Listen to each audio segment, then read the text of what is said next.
नमस्ते दोस्तों, स्वागत है आपका रॉबलिस चेस क्लब में। तो आज है episode number 2 miniature game series का।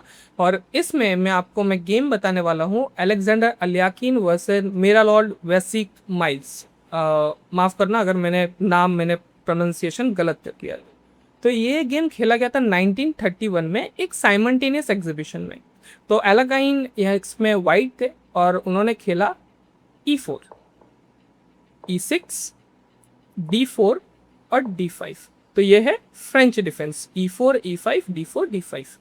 अब यहाँ पे वाइट के पास कुछ ऑप्शंस है। वाइट यहाँ पे कैप्चर कर सकता है या फिर पुश कर सकता है या फिर नाइट से E4 के पॉइंट को प्रोटेक्ट कर सकता है, नाइट टू C3 खेल के या फिर नाइट टू D2 खेल के उसको प्रोटेक्ट कर सकता है।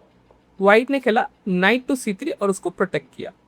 बिशप टू B4, इसको विनावर वेरिएशन कहते हैं फ्रेंच डिफेंस का। One of the aggressive variation French defence का वो विनावर है। तो यहाँ पर E5 जो है वो बेस्ट मूव है यहाँ पे खेलने के लिए, लेकिन एलाकाइन ने यहाँ पर खेला बिशप टू D3। अब तुम कहोगे कि एक इतना बड़े प्लेयर जो वर्ल्ड चैंपियन है अभी, उन्होंने बिशप D3 को खेला, मतलब बेस्ट मूवी खेलते। देखो वो जो साइमल्टेनियस एग्जीबिशंस होते हैं ना, ये जनरली जो होते हैं, जो प्लेयर्स होते हैं उनका रेटिंग बहुत कम होता है, बहुत डिफरेंस होता है। मान लो एक GM है जिनका रेटिंग है 2500 2600, ठीक है, रेटिंग है उनका, और सामने प्लेयर्स खेल रहे हैं 1600 1700 1200, ठीक है। तो अभी इसमें पॉइंट क्या होता है कि मैं ऐसा कोई मूव खेलूंगा जिससे जो ओपोनेंट जो है वो अपने ओपनिंग के प्रिपरेशन से बाहर हो जाए। अब है कि अरे बिशप D3 ये कौन सा।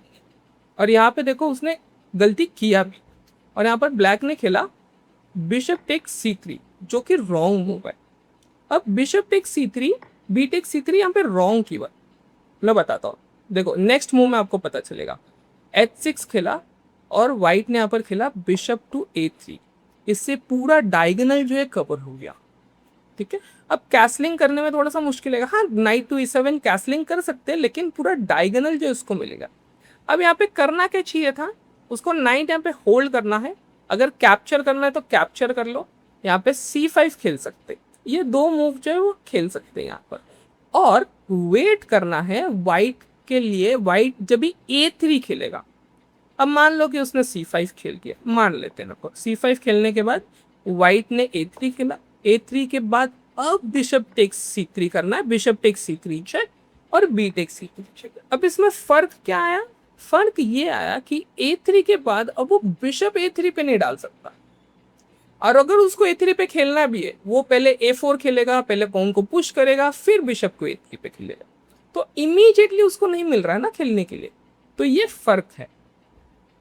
तो हम गेम पर वापस आते हैं।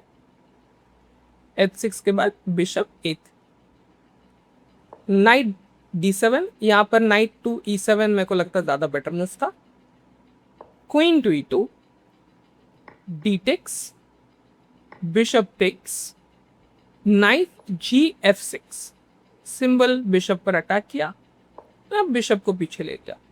अब इस पोजीशन पे ब्लैक ने ब्लंडर किया प्लेइंग B6, जो बहुत ही लॉजिकल मूव लगता है कि ऑफकोर्स यहाँ पे उस किंग तो कैसल कर नहीं सकता क्योंकि बिशप का कंट्रोल है, और बिशप यहाँ से तो डेवलप कर नहीं सकता, तो ऑफकोर्स उसने B6 खेला है तो बिशप को B7 आएगा।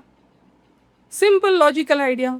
लेकिन अब यहाँ पे दो मूव में मेट है, तो वीडियो पॉज करके आप उसको फाइंड आउट कर सकते हैं।